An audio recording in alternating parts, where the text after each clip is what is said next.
Bij mij zit Stef da Campo en dan denk ik, grut, werelds. En dan komt er van Steers. Ja, ik kom gewoon uit Steers, ja.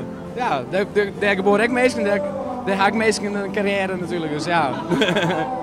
Hey Stefan, Mike Stees, hoe bist u in dit vak verzeiltrekken? Ja, ik ben het begon als hobby. En uiteindelijk groeide dat uit als tot iets grutters. En ja, op een gegeven moment kon ik daar mijn werk van uitzien. Dus bij deze, dus dan ga ik nou mijn werk ervan. Ja, en wereldwijd best wel bekend, hè? Ja, dat gaat nou redelijk hut, ja. Ja. En over wat voor landen praten we dan? Nou, ik hou nummer 1 gewoon in Servië en daar ga ik in de Balkan volle optredens. Dus in Roemenië, Montenegro, kom kijk uit Roemenië, Montenegro, ja, wat zit er nog meer om in Kroatië.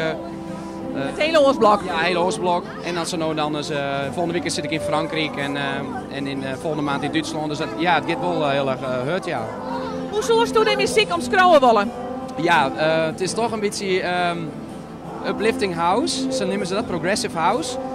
Mooi mooi leuke melodies erin, wissel. Dus ik hou net van het hele, alleen nog maar het hele hudden, maar ook mooi melodie en dat soort dingen erin. En vocalen.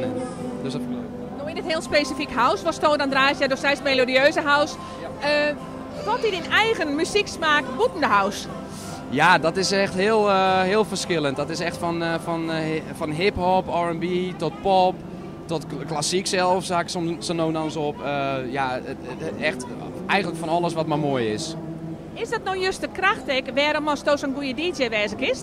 Nou, ik denk dat je gewoon wel verscheidenheid over noemen dat, maar je verschil in maakt, dat je verschillende stijlen muziek in je set kunnen uitvoeren, zeg maar. Dus dat breng ik wel mooi, ook in mijn producties. Ja.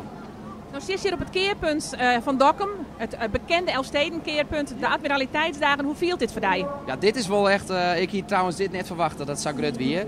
En nou, we hebben wel wat dingen voorbereid en ik speel hier mooi Gerry aan mij, een paar nummers en nou is Schiels Heusbroek ondergong. Ja, het is wel heel erg leuk. Het is echt een heel gezellig nou ja, festival. Ja, heel leuk. Heel kort nog even naar die takkomst. Wat kun je verwachten van de komende tijd? Ja, hele protte singles. Ik heb een stuk of 3 of 4 op de plank. En ja, daar ben ik nu heel druk mee bezig. Mooie videoclips, mooie labeldeals in Amerika. Mooi, nou ja, neem het alleen maar op. Alles erop en eraan.